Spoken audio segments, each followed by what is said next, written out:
নমস্কার, আমাদের চ্যানেলে আপনাদের স্বাগতম বন্ধুরা। তো আজকে যে ব্যায়ামটা নিয়ে এসেছি তার নাম হলো উষ্ট্রাসন। এই উষ্ট্রাসন করলে আপনাদের প্রথমত যে যাদের ঘাড়ের সমস্যা রয়েছে, কাঁধের ব্যথা রয়েছে, সেগুলো ভালো হয়ে যাবে। পেটের চর্বি কমে যাবে।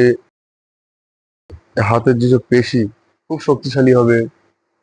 তারপরে উম, ফুসফুসে যাদের সমস্যা হয়েছে, ফুসফুস ফুসফুস শক্ত হবে, হার্ডি হবে, এবং ফুসফুসে যাদের শ্বাসকষ্টের দোষ, সর্দির দোষ, সেগুলো সব সেরে যাবে।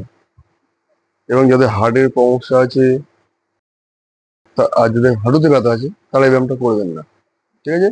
সুগার, থাইরয়েড এগুলো যাদের আছে তারা করবেন, তাদের জন্য খুব ভালো ব্যায়াম। এগুলো সেরে যাবে। তারপরে এই যে আমাদের পায়ে এই অংশটা খুব সুন্দর হবে, এখানে টান পড়ে শক্তিশালী হবে অংশটা। তো দেখিয়ে দিই ব্যায়ামটা কিভাবে করতে হবে।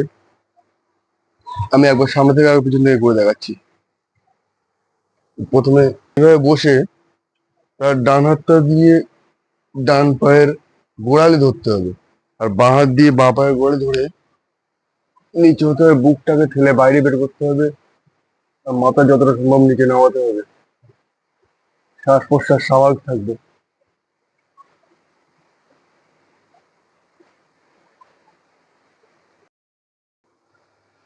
ঠিক আছে? এই ব্যায়ামটা এইভাবে করার পরে 30 সেকেন্ড থাকুন, এবং 30 সেকেন্ড পরে 10 সেকেন্ড রেস্ট নিন। নিয়ে এই ব্যায়ামটা মিনিমাম দুবার তো করতেই হবে আপনাকে। আবার দেখাচ্ছি, এই সাইড দিয়ে দেখুন, সাইড দিয়ে একবার দেখুন। প্রথমে পিছন দিকে দেখায়।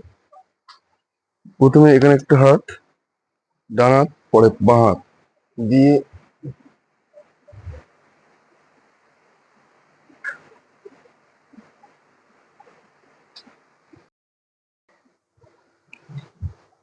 এইভাবে বসে পড়তে হবে। বলে এবার আস্তে শবাসনে একটু রেস্ট নিন। বারবার বলছি, যাদের হাঁটুতে ব্যথা তারা এই ব্যায়ামটা করবেন না, এবং আর সবাই মোটামুটি ব্যায়ামটা করতে পারে। এই ব্যায়ামটা করলে মাথার বুদ্ধিও খুলবে। তো এই ব্যায়ামটা মোটামুটি সবাই, বাড়ির সবাই মিলে প্র্যাকটিস করুন। খুব ভালো ব্যায়াম, এটা করলে আপনি খুব উপকৃত হবেন। নমস্কার, জয় হিন্দ।